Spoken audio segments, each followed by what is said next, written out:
I'm here today to chat with you a little bit more about the Shoemaker. And here's the book, the cover of the book. And this is an old-fashioned Regency Christmas story.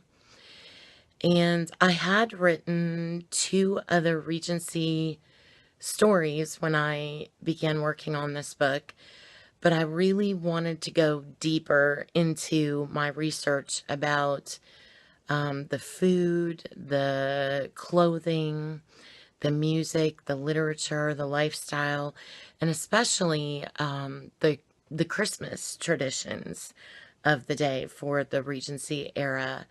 And these elements really came together for me very well in the Shoemaker.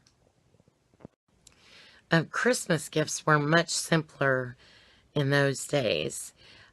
It might be something like a book or a piece of fruit, a piece of fabric, a pair of gloves, maybe some colorful threads. And Queen Charlotte had just brought the Christmas tree to England. So this was still just catching on, but they tended to decorate with Christmas greenery and ribbon and things like that more than the Christmas tree at this point in England, although I do have a Christmas tree in this story. And so let's talk a little bit about the heroine. Catherine Edwina Linden, Miss Catherine Edwina Linden is the heroine, and she has a nickname of Winnie because of her middle name Edwina. And it was the custom of the day for the elder sisters to be married off before the younger sisters could be out in society or experience a courtship. So, Catherine, she finds herself overlooked in her plight as the youngest of four sisters with three unmarried. So she has no title, and as the daughter of a clergyman, she needs an act of God's mercy to change her situation. So let's talk a little bit about the setting in the story of the Shoemaker. The setting is Northampton, and I discovered in my research that there is actually a round church there, a Clunic Abbey where Benedictine monks and nuns lived, and the Battle of the War of the Roses was fought there, and the remains of a castle.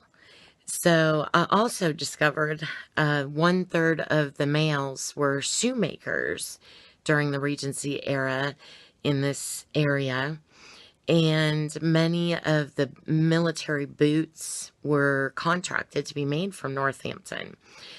So this all makes for a very interesting backdrop for the story.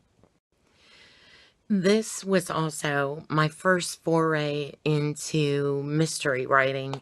So it was fun to include a sort of whodunit in the book, and I am hearing that readers are enjoying that aspect. But there is a goose named Bertha that turns up missing in the story, and there is a huge cast of characters, but watch for Jory. She is definitely going to get her own story and a sequel, God willing, to the book. The theme is about mercy and the intervention of the Lord in our lives that leads to salvation and living a fruitful and abundant life in Him. And I hope you enjoy the spotlight on William Law and Charles Wesley, who is heavily influenced by William Law, and the spotlight on Richard Baxter, a Puritan writer from the 1800s in that era. And there is a secondary theme about the Jewish people and how they brought the Messiah to us. So I think readers will enjoy and be delighted by the Shoemaker and how the story entwines this theme. I can think of no greater celebration than Christmas to bring light to these themes. So I hope you're blessed. I hope it blesses you. I hope you don't miss this story. It's probably among my best work.